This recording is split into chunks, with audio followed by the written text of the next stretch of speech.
सांगली जिल्ह्यामध्ये होतो मी, त्या बस स्टँडला बसून होतो. आता मी ते एक जण असतात ना हात पाहणारे ज्योतिषी असतात. आता काही लोक ज्योतिषशास्त्रावर विश्वास ठेवतात, काही लोक ठेवत नाही. मी जनरली ठेवत नाही. आता बस स्टँडला बसून होतो, ते आले हात पाहणारे. म्हणे बाळा म्हणे मी तुझा हात पाहू शकतो. म्हटलं महाराज मी काय हात वगैरे दाखवत नाही, मी पाहून देतो म्हणे, घे ना म्हणे.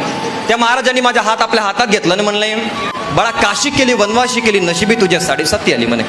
म्हटलं महाराज मराठीत बोला की. मराठीतच बोलतो, ऐक की म्हणे. म्हणे काशी केली वनवाशी केली नशिबी तुझ्या 7.5 आली.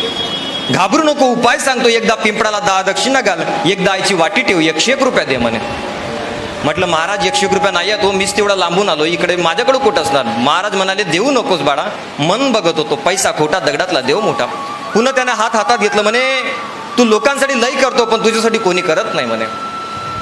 तू लोकांसाठी लई करतो पण तुझ्यासाठी कोणी करत नाही. रात्री म्हणतो येऊ करू तेऊ करू, सकाळी म्हणतो काय करू काय करू.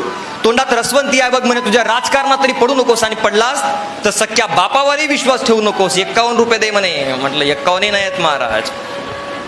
थोड्या वेळानंतर त्याच्या मनामध्ये जागला वेळी म्हणले हा पोरग काय असं काय पैसे देणार नाही. मग शेवटी म्हणालाय आई शपथ खरंच सांगतोय खोटं सांगत नाही, पंढरपूरहून आलोय, तुळजापूरला चाललोय, तुझ्या नावानं आईला तेल वाईन 21 रुपये तरी दे म्हणे. म्हटलं महाराज 21 रुपये नाही, 11 रुपये आहेत म्हणे. 11ही नाहीत, 1 रुपये नाहीत म्हटलं. त्या दिवशी महाराजांनी मला आशीर्वाद दिला.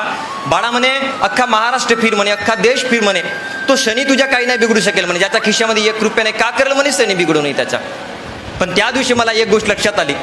बघा काही लोक ज्योतिषशास्त्रावर विश्वास ठेवतात, काही लोक ठेवत नाही. छत्रपती संभाजीराजे असे म्हणाले होते, मनगटातली ताकद संपली की माणूस हातामध्ये भविष्य शोधायला निघतो. आपल्या मनगटातली ताकद कधी संपू देऊ नका, ते मनगटातलं कर्तृत्व कधी संपू देऊ नका. आणि बघा त्या निसर्गानं, त्या भगवंत परमेश्वरानं प्रत्येक मुलाला प्रत्येक मुलीला 2 ज्योतिषी ऑलरेडी देऊन ठेवलाय.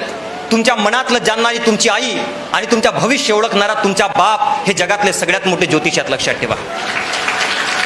जगातले सगळ्यात मोठे ज्योतिषी.